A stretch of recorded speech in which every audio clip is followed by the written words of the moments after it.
Good morning students. आज की इस वीडियो में हम जनसंचार माध्यम का सेकंड पार्ट पढ़ रहे हैं।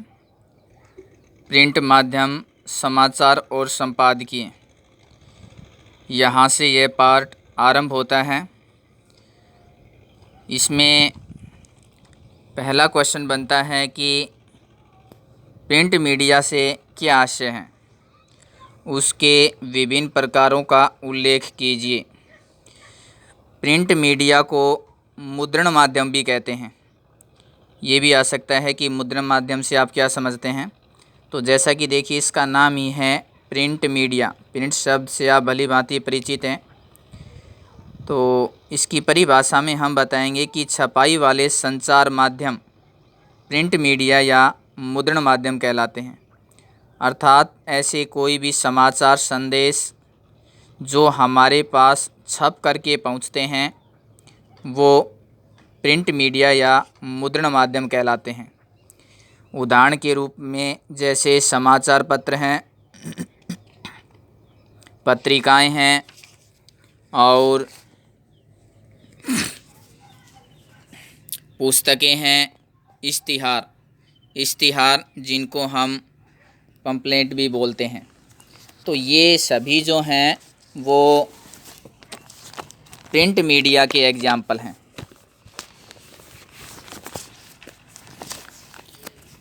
उसके बाद नेक्स्ट क्वेश्चन आता है, जनसंचार का सबसे पहला और महत्वपूर्ण तथा सर्वाधिक विस्तृत माध्यम कौन सा है। तो इसमें समाचार पत्र और पत्रिकाएं सबसे पहले जनसंचार का माध्यम बनी थी। उसके बाद आता है कि जो समाचार पत्र जनसंचार का सबसे पहला और विस्तृत माध्यम है, इसके कार्य और इसके कार्यों को कितने भागों में बांटा गया है। तो इसमें सबसे पहले हम बताएंगे कि समाचार पत्र के जो कार्य हैं उनको 3 भागों में बांटा गया है। सबसे पहले है समाचारों को संकलित करना, यानी समाचार जगह जगह से इकट्ठा किए जाते हैं। उसके बाद है संपादन करना। उसके बाद उन समाचार जो जगह जगह से समाचारों को इकट्ठा किया गया है उनकी संख्या बहुत अधिक होती है। फिर उन संकलित समाचारों को संपादन करने का कार्य किया जाता है, छांटने का कार्य किया जाता है। उसके बाद है मुद्रण, छापना और प्रसारण, प्रकाशित कर देना, लोगों तक पहुंचा देना। उसके बाद है कि पत्रकारिता शब्द का आरंभ जो है वो किस विधा से हुआ है, कहाँ से आया है ये शब्द पत्रकारिता, और आजकल इसका व्यापक कितना है। देखिए, सबसे पहले हम बताएंगे कि पत्रकारिता शब्द का जो आरंभ है वो समाचार पत्र और पत्रिकाओं से हुआ है, और आजकल रेडियो, दूरदर्शन, नेट समाचार भी इसके अंतर्गत आने लगे हैं। उसके बाद नेक्स्ट क्वेश्चन आता है इसमें कि समाचारों को संकलित करने वालों को किस नाम से पुकारा जाता है। यानी जो समाचारों को इकट्ठा करते हैं उन्हें क्या कहते हैं, उन्हें संवाददाता के नाम से पुकारा जाता है। संवाददाता होते हैं जो समाचारों को जगह जगह से इकट्ठा करते हैं, संकलित करते हैं। उसके बाद है समाचारों को छपने योग्य बनाने वाले विभाग का नाम लिखिए। यानी समाचार जगह जगह से इकट्ठा किए जाते हैं और एक स्थान पर वो सभी समाचार पहुंचते हैं। अब वहाँ पर भी उन समाचारों को छांटा जाता है। एक विभाग होता है जिसका नाम है संपादकीय विभाग। वो उन समाचारों को छपने योग्य बनाते हैं, उनकी त्रुटियों को दूर करते हैं, उनको काटते हैं, छांटते हैं। ये जो जिम्मेदारी है ये संपादकीय विभाग के ऊपर होती है कि किस प्रकार की सामग्री को, कितने सामग्री को समाचार पत्र में प्रकाशित किया जाए। इसके बाद क्वेश्चन आता है कि हिंदी का पहला समाचार पत्र कब, कहाँ से और किसके द्वारा प्रकाशित किया गया है। देखिए, सबसे पहले है हिंदी का पहला समाचार पत्र कौन सा है, तो उसका नाम मैं आपको दिखाऊंगा। हिंदी का पहला समाचार पत्र है उदंत मार्तंड। ये नाम है अखबार का। उसके बाद इसमें पूछा गया था कि ये कब प्रकाशित हुआ, तो ये 1826 ईस्वी में प्रकाशित हुआ है। कहाँ से हुआ उसमें हम बताएंगे, कोलकाता से प्रकाशित किया गया है। और किसके द्वारा किया गया, उसका नाम है पंडित जुगल किशोर शुक्ल, यानी पंडित जुगल किशोर शुक्ल के द्वारा 1826 ईस्वी में कोलकाता से उदंत मार्तंड हिंदी के साप्ताहिक पहले समाचार पत्र का संपादन किया गया था। यहाँ पर ये विशेष रूप से ध्यान रखेंगे कि ये जो अखबार है उदंत मार्तंड, ये साप्ताहिक था, जो सप्ताह में एक बार प्रकाशित होता है, दैनिक नहीं था ये। उसके बाद इसमें आता है कि आज़ादी से पहले, देश 1947 में आज़ाद हुआ था, उससे पहले कौन कौन से पत्रकार थे, उनके नाम बताए जाने हैं। जैसे भारतेंदु हरिश्चंद्र हैं, महात्मा गांधी हैं, लोकमान्य तिलक, मदन मोहन मालवीय, गणेश शंकर विद्यार्थी, माखनलाल चतुर्वेदी, महावीर प्रसाद द्विवेदी, बाबू राय, विष्णुराव पराडकर, प्रताप नारायण मिश्र, ये वो सभी नाम हैं जो आज़ादी से पहले पत्रकार के रूप में अपनी भूमिका निभा रहे थे। स्वतंत्रता सेनानी भी हैं ये, देश को आज़ाद कराने में भी अपना योगदान दे रहे थे। शिव पूजन सहाय, राम वृक्ष बेनीपुरी, बाल मुकुंद गुप्त। उसके बाद इसमें आता है कि आज़ादी से पहले कौन कौन से समाचार पत्र थे और पत्रिकाएं थीं, उनके नाम बताए जाने हैं यहाँ पर। केसरी है, हिंदुस्तान, सरस्वती, हंस, करमवीर, आज, प्रताप, प्रदीप, विशाल, भारत, ये वो पत्र पत्रिकाएं हैं जो आज़ादी से पहले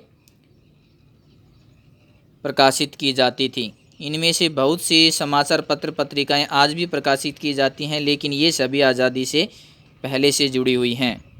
उसके बाद है कि आज़ादी के दौरान और बाद में पत्रकारिता का लक्ष्य क्या रहा। आज़ादी के आंदोलन के दौरान भारतीय पत्रकारिता का एक ही लक्ष्य था, और वह था स्वाधीनता प्राप्ति और राष्ट्र निर्माण, कि देश को आज़ाद करवाया जाए और देश का निर्माण किया जाए, प्रगति करे देश। यह लक्ष्य आज़ादी पाने के 2 दशकों तक भी बना रहा। उसके पश्चात पत्रकारिता का लक्ष्य व्यावसायिकता हो गया, यानी इसको व्यवसाय बना लिया गया, और लोग यही सोचते थे कि इससे जो देश विदेशों में फैली खबरें उनको इकट्ठा करना और लोगों तक पहुंचाना, ताकि वो एक व्यवसाय के रूप में अपना जीवन निर्वाह कर सके, पैसे कमा सकें। उसके बाद है आज़ादी के बाद, ये ऊपर जो दिए गए थे वो आज़ादी से पहले के पत्र पत्रिकाओं के नाम थे, पत्रकारों के नाम थे। अब आज़ादी के बाद के जो समाचार पत्र हैं, पत्रिकाएं हैं, पत्रकार हैं, उनके नाम बताए जाने हैं। तो सबसे पहले नव भारत टाइम्स, जनसत्ता, नई दुनिया, हिंदुस्तान, राजस्थान पत्रिका, अमर उजाला, दैनिक भास्कर, दैनिक जागरण, ये सभी समाचार पत्र और पत्रिकाएं हैं, समाचार पत्र हैं जो आज़ादी के बाद के हैं। उसके बाद है धर्मयुग, साप्ताहिक, हिंदुस्तान, दिनमान, रविवार, इंडिया टुडे, आउटलुक, ये पत्रिकाओं के नाम हैं जो आज़ादी के बाद पत्रिकाओं में आती हैं। उसके बाद इसमें दिए गए हैं पत्रकारों के नाम आज़ादी के बाद। सबसे पहले दिया गया है कि सच्चिदानंद हीरानंद वात्स्यायन अज्ञे, ये अज्ञे का पूरा नाम है सच्चिदानंद हीरानंद वात्स्यायन अज्ञे। उसके बाद है रघुवीर सहाय, धर्मवीर भारती, मनोहर श्याम जोशी, राजेंद्र माथुर, प्रभाष जोशी, सर्वेश्वर दयाल सक्सेना, सुरेंद्र प्रताप सिंह, ये आज़ादी के बाद के पत्रकार हैं। उसके बाद इसमें आता है कि भारत में रेडियो का विकास किस प्रकार हुआ है। देखिए, जैसा कि इसमें दिखाया जा रहा है कि भारत में रेडियो की शुरुआत 1893 के आसपास 92 में हो गई थी, 1892, 1892 के आसपास हो गई थी। उसके बाद सन 1921 में टाइम्स ऑफ इंडिया ने डाक तार विभाग के सहयोग से एक संगीत कार्यक्रम का शुभारंभ किया। यानी सबसे पहले 1921 में टाइम्स ऑफ इंडिया ने एक कार्यक्रम प्रस्तुत किया था। उसके बाद सन 1936 में ऑल इंडिया रेडियो की विधिवत स्थापना भारत में की गई थी और 1947 तक भारत में 9 रेडियो स्थापित हो चुके थे। और आज स्थिति यह है कि 24 भाषाओं में 146 बोलियों में और लगभग देश की 96% आबादी तक रेडियो पहुंच चुका है। उसके बाद एफएम रेडियो है। एफएम रेडियो के बारे में बताया जा रहा है कि आरंभ के लगभग 100 वर्षों तक रेडियो तरंगों पर सरकार का नियंत्रण था। यानी सरकार ही उस पर नियंत्रण करती थी, सरकार द्वारा ही उस पर कुछ प्रकाशित किया जाता था, प्रसारित किया जाता था। सन 1995 में उच्चतम न्यायालय सुप्रीम कोर्ट ने एक फैसले में कहा कि ध्वनि तरंगों पर किसी एक का अधिकार नहीं हो सकता। तब से निजी रेडियो चैनल के द्वार खुल गए। इससे पहले सन 1993 में एफएम की शुरुआत हो चुकी थी। सन 1997 तक भारतीय आकाशवाणी रेडियो को ही बोलते हैं के साथ दूरदर्शन भी केंद्र सरकार के अधीन था। इसी वर्ष प्रसार भारती नाम से स्वायत्त निकाय बना। आज रेडियो और एफएम रेडियो इसी के अंतर्गत आते हैं। आज एफएम रेडियो एक बार फिर से लोकप्रिय होने लगा है। लगभग 90 शहरों से 350 से भी अधिक एफएम चैनल शुरू होने जा रहे हैं, यानी हो चुके हैं। रेडियो और एफएम रेडियो की लोकप्रियता बताई जा रही है। रेडियो सबसे सस्ता साधन है। इसके लिए न तो दूरदर्शन सेट जैसे उपकरण की आवश्यकता है, न ही आँख टिकाकर देखने की। दूर दराज के इलाकों में चलते फिरते आँख बंद करके भी इसका आनंद लिया जा सकता है। जब से एफएम रेडियो का उद्भव हुआ है और निजी चैनल अस्तित्व में आए हैं, तब से शहरी क्षेत्रों में भी इसकी लोकप्रियता बहुत अधिक बढ़ गई है। उसके बाद है टेलीविज़न। टेलीविज़न का आरंभ किस प्रकार से हुआ है, टेलीविज़न की क्या भूमिका है संचार के क्षेत्र में। टेलीविज़न संचार के क्षेत्र में सबसे अधिक लोकप्रिय माध्यम बन गया है। यह सूचना से अधिक मनोरंजन का माध्यम बन गया है। इसके सहारे शब्द, ध्वनि, दृश्य तीनों के प्रभाव का सम्मिलित आनंद लिया जा सकता है। भारत में टेलीविज़न का आरंभ और विकास किस प्रकार हुआ, इसके बारे में बताना है। भारत में टेलीविज़न का आरंभ 15 सितंबर 1959 को हुआ। यूनेस्को की एक शैक्षणिक परियोजना के अंतर्गत दिल्ली के आसपास के एक गांव में 2 टीवी सेट लगाए गए, जिन्हें 200 लोगों ने देखा। 1965 के बाद विधिवत टीवी सेवा आरंभ हुई। 1975 तक बड़े बड़े 7 नगरों में दूरदर्शन केंद्र खुले और 1976 में स्वतंत्र रूप से दूरदर्शन नामक निकाय की स्थापना हुई। उसके बाद इसमें आता है कि भारतीय सिनेमा पर टिप्पणी कीजिए। ये सभी संचार के माध्यम हैं। जैसे सबसे पहले अखबार, समाचार पत्र आए, फिर पत्रिकाएं, फिर रेडियो, फिर टेलीविज़न, सिनेमा। इस प्रकार से जो जो संचार के माध्यम आते चले गए उनके बारे में पूछा जा रहा है। भारतीय सिनेमा विश्व का सिरमौर है, यानी सबसे ऊपर है। विश्व में सबसे अधिक फिल्में भारत में बनाई जाती हैं।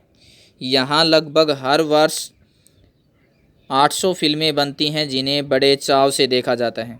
भारत की पहली मूक फिल्म दादा साहब फाल्के ने, ये नाम है दादा साहब फाल्के, इन्होंने ही सबसे पहली फिल्म बनाई थी 1913 में।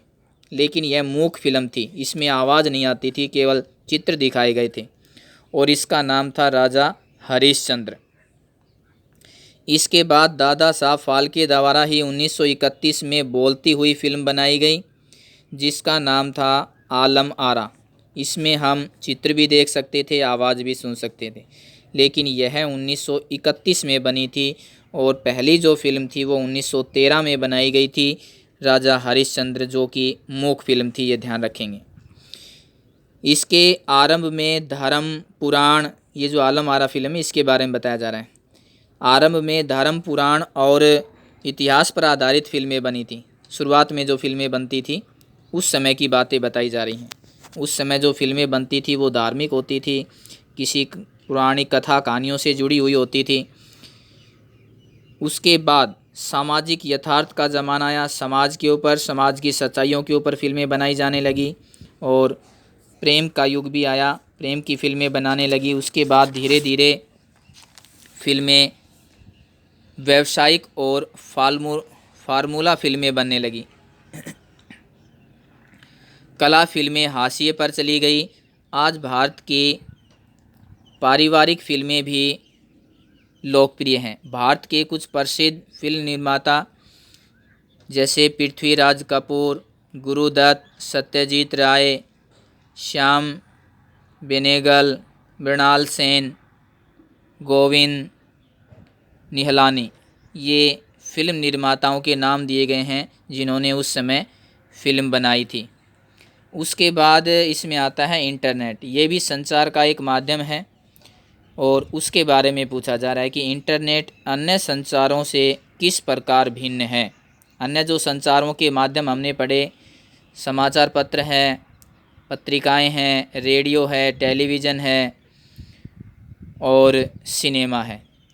इसके बाद आता है इंटरनेट। तो कहता है कि इंटरनेट जो एक माध्यम है संचार का, ये अन्य जो संचार के माध्यम हमने पढ़े उनसे किस प्रकार से भिन्न है, अलग है, लोकप्रिय है, उसका कारण यहाँ पर बताया जाना है। इंटरनेट जनसंचार का सबसे खुला, व्यापक और बहुआयामी माध्यम है। बहुआयामी होता है तरह तरह से फैला हुआ, अनेक प्रकार से फैला हुआ। इसमें मुद्रण यानी छपाई के माध्यम भी होते हैं, छपी हुई चीज़ें भी हम इंटरनेट पर देख सकते हैं। ध्वनि तरंगे भी हम सुन सकते हैं, दृश्य देख भी सकते हैं। अर्थात रेडियो में हम केवल सुनते हैं, टेलीविज़न में सुन सकते हैं, देख सकते हैं, मुद्रण नहीं कर सकते। फिल्म सभी कुछ इंटरनेट में किया जा सकता है। यानी अन्य जो संचार माध्यम है वो सारे इंटरनेट पर आकर के सिमट जाते हैं। संचार माध्यमों का एक तरीके से फिर इंटरनेट संगम हो गया। उसमें सभी तरह की जो घटनाएं हैं, प्रसंग हैं, वो हम एक ही माध्यम के द्वारा देख सकते हैं। समाचार पत्र भी हम देख सकते हैं, रेडियो की बातें भी उसमें सुन सकते हैं, दूरदर्शन की बातें भी सुन सकते हैं, फिल्में भी देख सकते हैं, अन्य मनोरंजन के साधन भी हम उसमें अपना सकते हैं।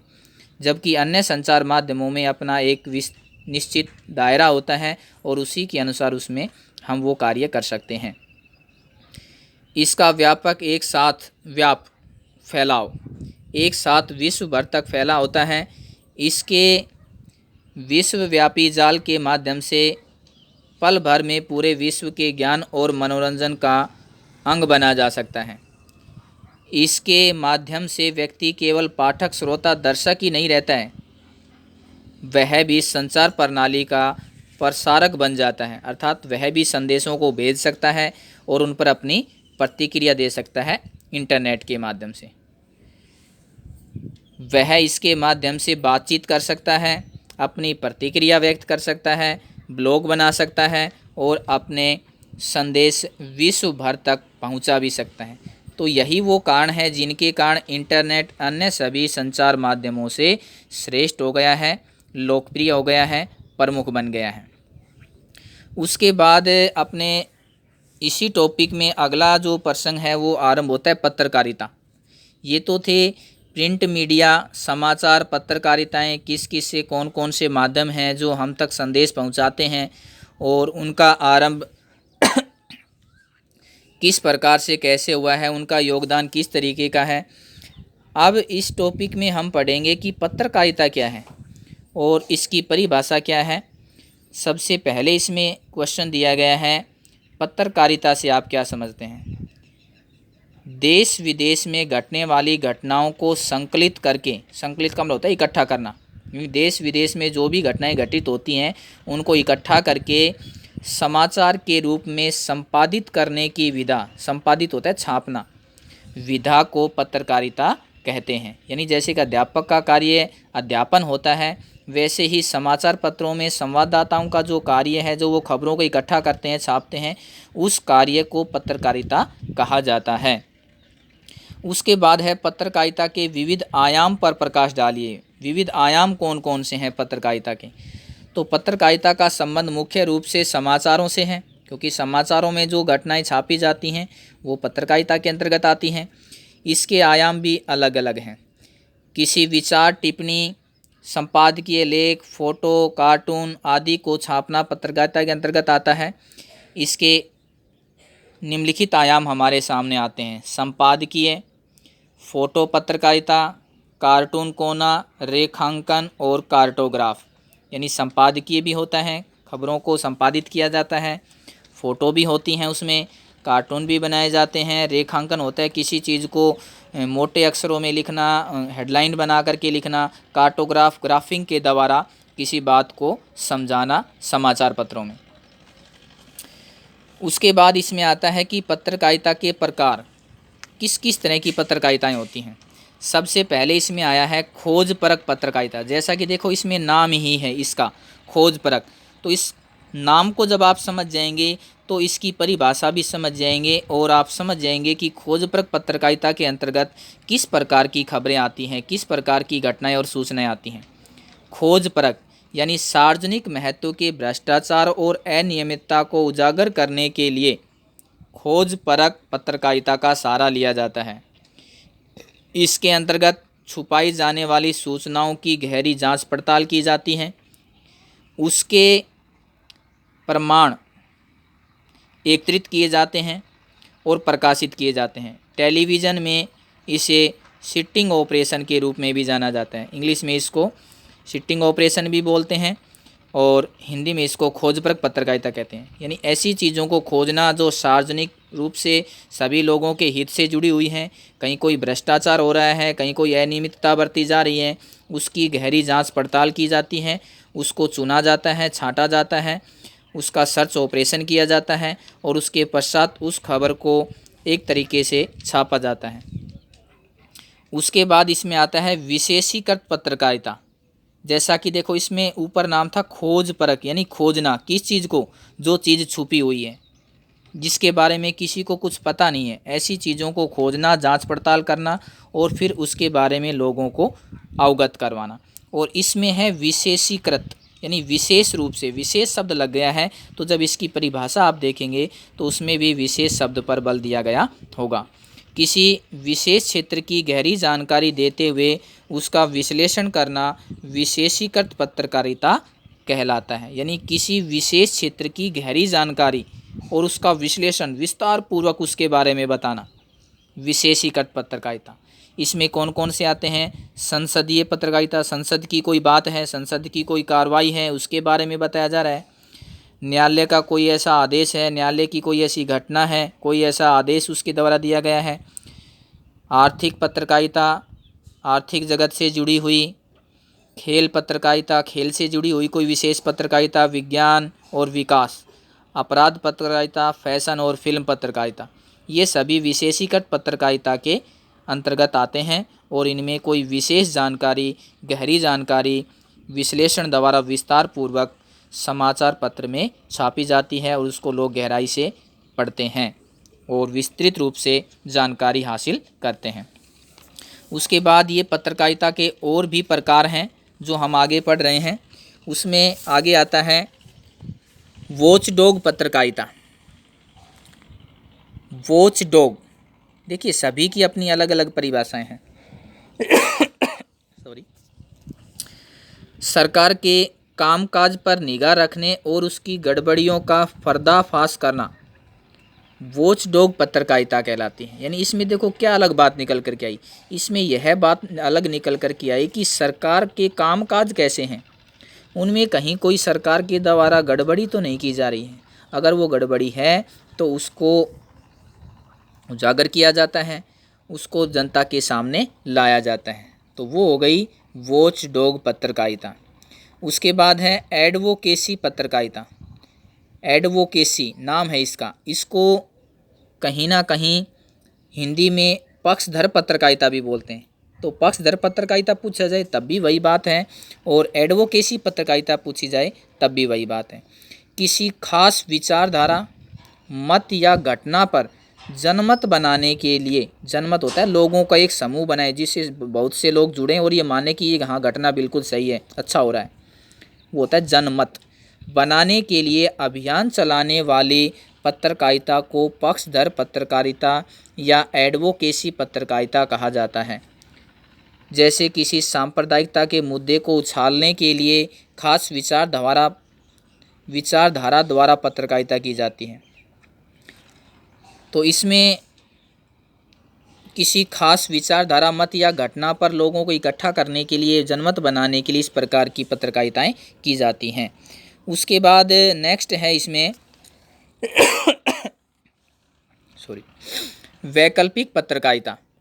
प्राय सभी जो पत्र हैं, पत्रकार हैं, स्थापित व्यवस्था और मालिकों के अनुकूल चलते हैं, परंतु जब मीडिया स्थापित व्यवस्था के विकल्प के रूप में अपनी सोच को व्यक्त करता है तो उसे वैकल्पिक पत्रकारिता कहते हैं। विकल्प के रूप में इन्हें प्राय पूंजीपतियों को और सरकारों का और विज्ञापनों का समर्थन प्राप्त नहीं हो पाता है। वैकल्पिक, विकल्प के रूप में, देखो जैसे इसका नाम है वैकल्प, विकल्प जैसे होता है, तो इसमें भी वही है कि जो सभी समाचार पत्र और पत्रकार हैं वो एक स्थापित और व्यवस्था के अनुसार चलते हैं।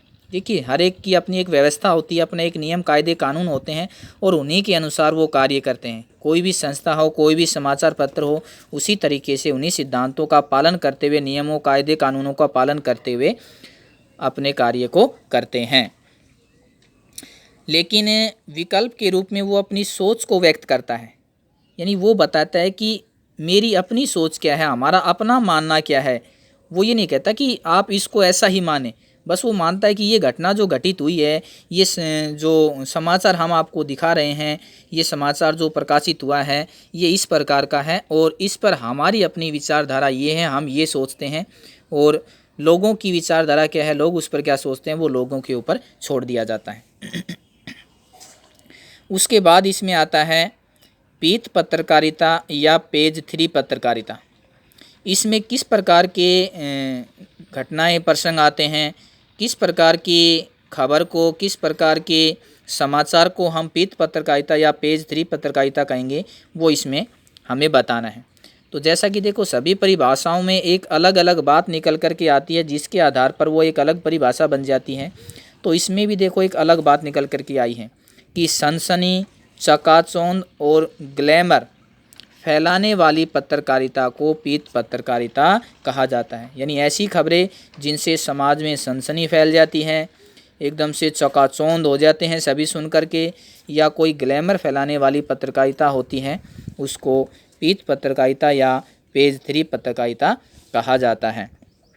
उसके बाद इसमें हमने आपको काफ़ी कुछ करवाया इस वीडियो में, जो सा कि आप देख पा रहे हैं, सुन पा रहे हैं। इसमें जितने भी क्वेश्चन आपके सामने आते हैं उन सभी क्वेश्चनों को आप अच्छे से लर्न करें, समझें, और उसकी एक एक परिभाषा को जब आप ध्यान से पढ़ेंगे तो आपको ये लगेगा कि ये जो टॉपिक हैं, ये जो शब्द हैं, कुछ एक आपके सामने नए ज़रूर हो सकते हैं, लेकिन कहीं ना कहीं हम उनसे जुड़े हुए हैं, हम उनको जानते हैं, समझते हैं, पढ़ रहे हैं। जैसे प्रिंट शब्द आया, प्रिंट शब्द हमारे पास आया हुआ था, मुद्रण शब्द हमारे लिए नया हो सकता है, लेकिन जब उसकी परिभाषा को हम पढ़ेंगे तो वो हमारी समझ में आती चली जाएगी। तो इस प्रकार से इनकी प्रैक्टिस ज़रूर करें, इनको याद करें, इनको नोटबुक में लिखें। और इस प्रकार से देखो इसमें नाम आए थे, जहाँ पर नाम आ जाता है वहाँ पर तो समझने की ज़्यादा आवश्यकता पड़ती ही नहीं है। जैसे जनसंचार का सबसे पहला माध्यम हमसे पूछा गया भाई कौन सा है, तो वो नाम बताना है हमें। समाचार पत्र हो गया, बस पत्रिकाएं हो गई, उसमें नाम ही हमें बताना होता है। तो उसमें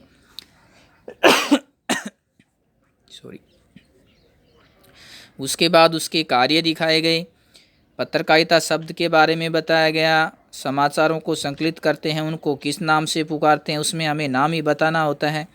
नाम ही काफ़ी होता है, पर्याप्त होता है। यानी ये सारी जो समाचार और समाचार से जुड़ी हुई जो बातें हैं, खबरें हैं, उनको हम पढ़ रहे हैं। अखबार भी हम पढ़ते हैं, अखबारों में आने वाली खबरें भी हम पढ़ते हैं, लेकिन अखबारों में जो खबरें आती हैं वो एक समान नहीं होती हैं, अलग अलग खबरें होती हैं, अलग अलग प्रसंगों से जुड़ी हुई होती हैं। अब उन खबरों को हमने पढ़ लिया, लेकिन अब इसके द्वारा हम ये जानेंगे कि वो जो अलग अलग खबरें समाचार पत्रों में प्रकाशित की जाती हैं वो किस किस संदर्भ में आती हैं, उनको क्या नाम दिया जाए, वो किस तरीके की पत्रकारिताएं होती हैं।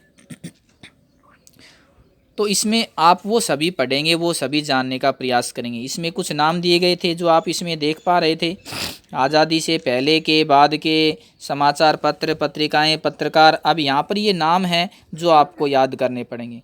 सभी नाम अगर आप याद नहीं भी कर पाते हैं तो कोई बात नहीं है, कोई भी 3, 4, 5 नाम जो है वो आपको ज़रूर याद रहने चाहिए, समाचार पत्र, पत्रिकाओं के और पत्रकारों के, आज़ादी से पहले के और आज़ादी के बाद के। उसके बाद देखो इसमें आया कि रेडियो की शुरुआत कब हुई है भारत में, उसका प्रभाव कब फैला, वह कितना लोकप्रिय हुआ, किस प्रकार से उसका योगदान भारत में फैलता चला गया, वह भारत के लोगों में लोकप्रिय होता चला गया। एफएम रेडियो की शुरुआत कैसे हुई थी और एफएम रेडियो कैसे लोगों के लिए लोकप्रिय हो गया था, टेलीविज़न का आरंभ कैसे हुआ था, शुरुआत उसकी कैसे हुई थी, सबसे पहले किस प्रकार से लोगों को दिखाया गया था, कब दिखाया गया था, कहाँ पर टीवी सेट लगाए गए थे, कितने लोगों ने देखा था। ऐसे बहुत से क्वेश्चन हैं जो इसमें निकल कर के आएंगे और वो आपको बताने होंगे। जैसे इसमें आ सकता है, देखो इसमें कोई क्वेश्चन यहाँ बीच से 1 नंबर का अलग से भी उठाया जा सकता है कि अलग से दूरदर्शन निकाय की स्थापना कब हुई थी, उसमें वो डेट आपको याद होनी चाहिए। उसके पश्चात टेलीविज़न का आरंभ कब हुआ है, 7 बड़े जो केंद्र खोले गए थे वो कब खोले गए थे, विधिवत स्थापना भारत में टेलीविज़न की कब हुई थी। वो जो अलग अलग डेट यहाँ पर दी जा रही हैं वो अलग अलग डेट ही आप याद रखें, और हर एक डेट में एक अलग बात जो है वो निकल कर के आती है, बताई जाती है। तो ये ऐसे क्वेश्चन होते हैं जो 1 नंबर का कहीं से भी उठा करके अपनी व्याकरण में पूछ लिया जाता है और उसका आपको सटीक आंसर देना होता है। कुछ क्वेश्चन ऐसे होते हैं जिनको हम बड़ी आसानी से कर सकते हैं और वो संदर्भ हमारे याद है तो हम उसकी परिभाषा लिख सकते हैं। कुछ प्रश्न ऐसे भी हमसे पूछे जाते हैं जिनमें डेट होती हैं और उस डेट को हम चेंज नहीं कर सकते, उस डेट पर हम कोई इधर उधर की बातें भी नहीं लिख सकते हैं, कोई परिभाषा भी नहीं लिख सकते हैं। वहाँ पर वो हमें डेट लिखनी होती हैं और डेट में अक्सर बच्चे जो हैं थोड़ा गलती करने का संभावना जो है वो ज़्यादा हो जाती है। तो इस प्रकार से जहाँ पर अगर कोई डेट आती है तो उसको थोड़ा अलग से संदर्भ बना करके, अलग से प्रसंग बना करके उसको ध्यान रखें कि ये डेट जब यहाँ पर आई थी तो वो किस से जुड़ी हुई थी और वहाँ कौन सी ऐसी बात वहाँ पर बताई गई थी। अब भारतीय सिनेमा के बारे में हमने पढ़ा कि भारतीय सिनेमा क्या है, किस तरीके से इसका विकास हुआ है और कौन सी पहली फिल्म थी, राजा हरिश्चंद्र थी। तो ये ध्यान रखेंगे ये मूक फिल्म थी, किसके द्वारा बनाई गई थी, कब बनाई गई थी, पहली बोलती फिल्म कब बनी थी, उसका नाम क्या था, और पहले जो फिल्में बनाई जाती थी वो किस पर आधारित होती थी। यानी एक ही क्वेश्चन में जो इतनी सारी बातें बताई गई हैं वो अलग अलग भी आपसे एक संदर्भ में पूछी जा सकती हैं। पूछा जा सकता है आपसे कि पहली बोलती फिल्म कब बनी, बस इतना ही 1 नंबर का। पूछा जा सकता है आपसे कि पहली जो मूक फिल्म बनाई गई थी वो किसके द्वारा बनाई गई थी, तो उसमें हमें केवल एक नाम बताना होता है, दादा साहब फाल्के। तो इस प्रकार से 1-1 नंबर के क्वेश्चन भी जो मैटर आपके पास भेजा जा रहा है वहाँ बीच से उठाया जा सकता है, क्योंकि व्याकरण में और ज़्यादा डिटेल से इसके बारे में समझाया गया है। इंटरनेट के बारे में हमने पढ़ा, ये मैं थोड़ा एक बार रिवाइज करवा रहा हूँ आपको ताकि वो सारे क्वेश्चन आप अच्छे से भली प्रकार से याद कर सकें। ये सारे क्वेश्चन आप नोटबुक में लिखते भी जाएं। ये व्हाट्सएप ग्रुप पर आपके पास सारा मैटर भेजा हुआ है, वहाँ से आप उसको रिटर्न का वर्क कर लें नोटबुक में, और जो समझाया जा रहा है उसको आप भली प्रकार से समझते चले जाएं और उसको याद कर लें। पत्रकारिता के बारे में हमने पढ़ा, पत्रकारिता क्या है, उसके आयाम क्या हैं, और सबसे बड़ी बात जो इसमें निकल कर के आई थी कि पत्रकारिता के प्रकार, यानी कौन कौन सी पत्रकारिताएं होती हैं और वो किस तरीके से अलग अलग हैं। अब इसमें अलग अलग नाम दिए गए थे, तो अलग अलग नाम के अनुसार अलग अलग परिभाषाएं आपको पता होनी चाहिए, क्योंकि अलग अलग परिभाषाएं जो हैं वो आपसे पूछी जाती हैं।